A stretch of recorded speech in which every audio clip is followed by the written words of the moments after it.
Mahapati Gajah Mada bersama Raja Hayam Wuruk membawa kerajaan Majapahit mengguratkan sejarah emas dalam peradaban Indonesia. Lewat Sumpah Amukti Palapa, Gajah Mada berikrar akan menyatukan wilayah-wilayah Nusantara di bawah naungan Kemaharajaan Majapahit. Lalu, siapa Gajah Mada sebenarnya?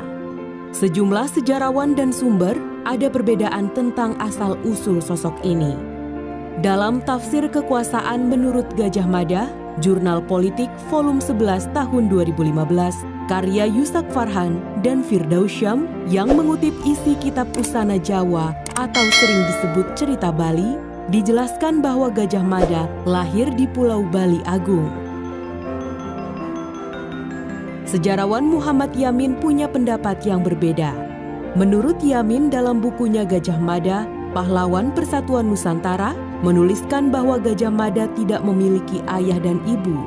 Ia terlahir dari dalam buah kelapa, sebagaimana penjelmaan Sang Hyang Narayana atau Dewa Wisnu ke dunia. Dengan kata lain, Gajah Mada terlahir atas kehendak dewa-dewa. Akan tetapi, menurut Serat Pararaton, Gajah Mada merupakan anak dari Gajah Pagon, yakni seorang petinggi kerajaan Majapahit dan pengikut setia dari Raden Wijaya. Dikisahkan saat itu terjadi peperangan dengan tentara Kadiri dan kemudian Raden Wijaya mengungsi ke desa Pandakan, Madura. Saat peperangan tersebut, Gajah Pagon terluka dan dititipkan kepada Macan Kuping, kepala desa Pandakan. Lalu, Gajah Pagon menikah dengan anak Macan Kuping yang kemudian melahirkan Gajah Mada. Mengutip karya jurnal yang ditulis oleh Yusak Farhan dan Firdausyam bahwa sifat Gajah Mada serupa dengan ayahnya yaitu Gajah Pagon, dua orang yang memiliki nama gajah tersebut memiliki sifat pemberani, tahan mental, tidak mudah menyerah, setia pada tuannya, dan berperilaku seperti hewan gajah dalam menghalau semua penghalang.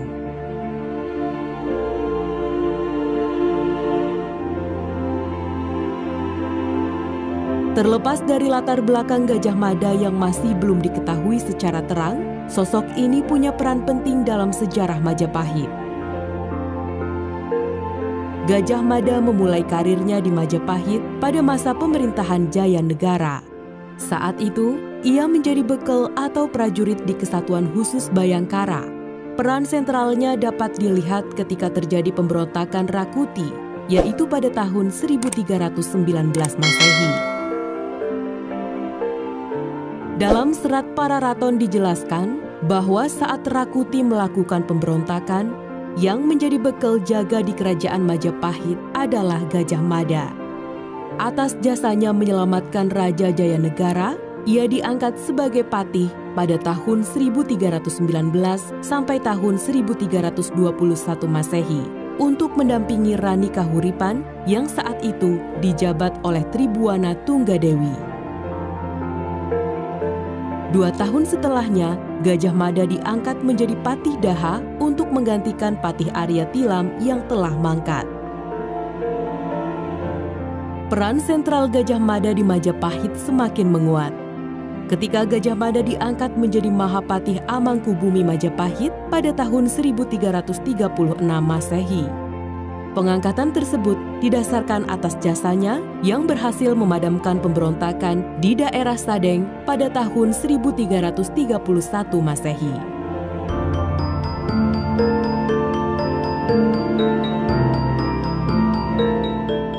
Mengutip jurnal suluk yang bertajuk Sejarah Peristiwa Sumpah Palapa dalam Kitab Pararaton, karya Dwi Susanto dan kawan-kawan dituliskan bahwa Gajah Mada mengikrarkan Sumpah Palapa setelah pelantikannya.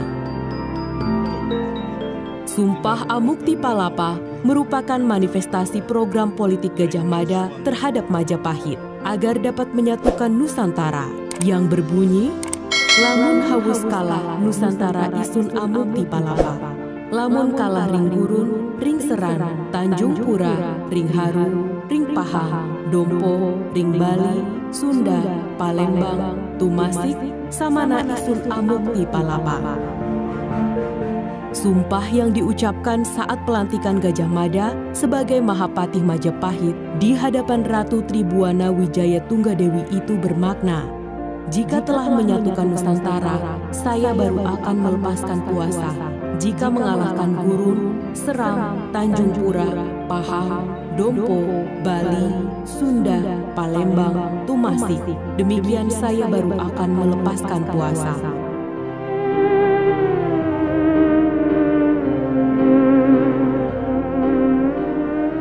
Karir Gajah Mada ini semakin memuncak setelah Tribuana Wijaya Tunggadewi turun tahta, yaitu pada tahun 1351 Masehi. Majapahit kemudian dipimpin oleh Hayam Wuruk. Bersama dengan Gajah Mada, Hayam Wuruk memimpin Majapahit dan mencapai masa kejayaannya.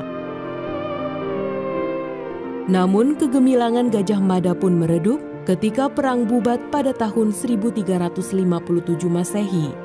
Pada perang tersebut, terjadi pertempuran tidak seimbang antara pasukan Majapahit dengan pasukan kerajaan Sunda yang akhirnya menimbulkan banyak korban dari Sunda. Tindakan Gajah Mada ini sangat disayangkan oleh Hayam Wuruk. Saat itu, Hayam Wuruk menganugerahi Gajah Mada berupa tanah di Probolinggo. Namun, penganugerahan itu pun disinyalir sebagai bentuk anjuran halus dari sang raja kepada Gajah Mada untuk menjauh dari Majapahit. Gajah Mada pun mangkat pada tahun 1364 Masehi. Setelah wafat, Hayam Wuruk pun melanjutkan kepemimpinan di Majapahit hingga akhirnya ia meninggal dunia pada tahun 1389 Masehi. Sepeninggal dua orang ini, Majapahit di masa-masa selanjutnya mengalami penurunan dan akhirnya runtuh pada tahun 1527 Masehi. Namun kisah mengenai Perang Bubat ini masih simpang siur mengenai eksistensinya. Banyak sejarawan yang berpendapat bahwa Perang Bubat tidak pernah terjadi. Cerita Perang Bubat sengaja dibuat untuk memecah belah Nusantara kala itu, khususnya Jawa dan Sunda.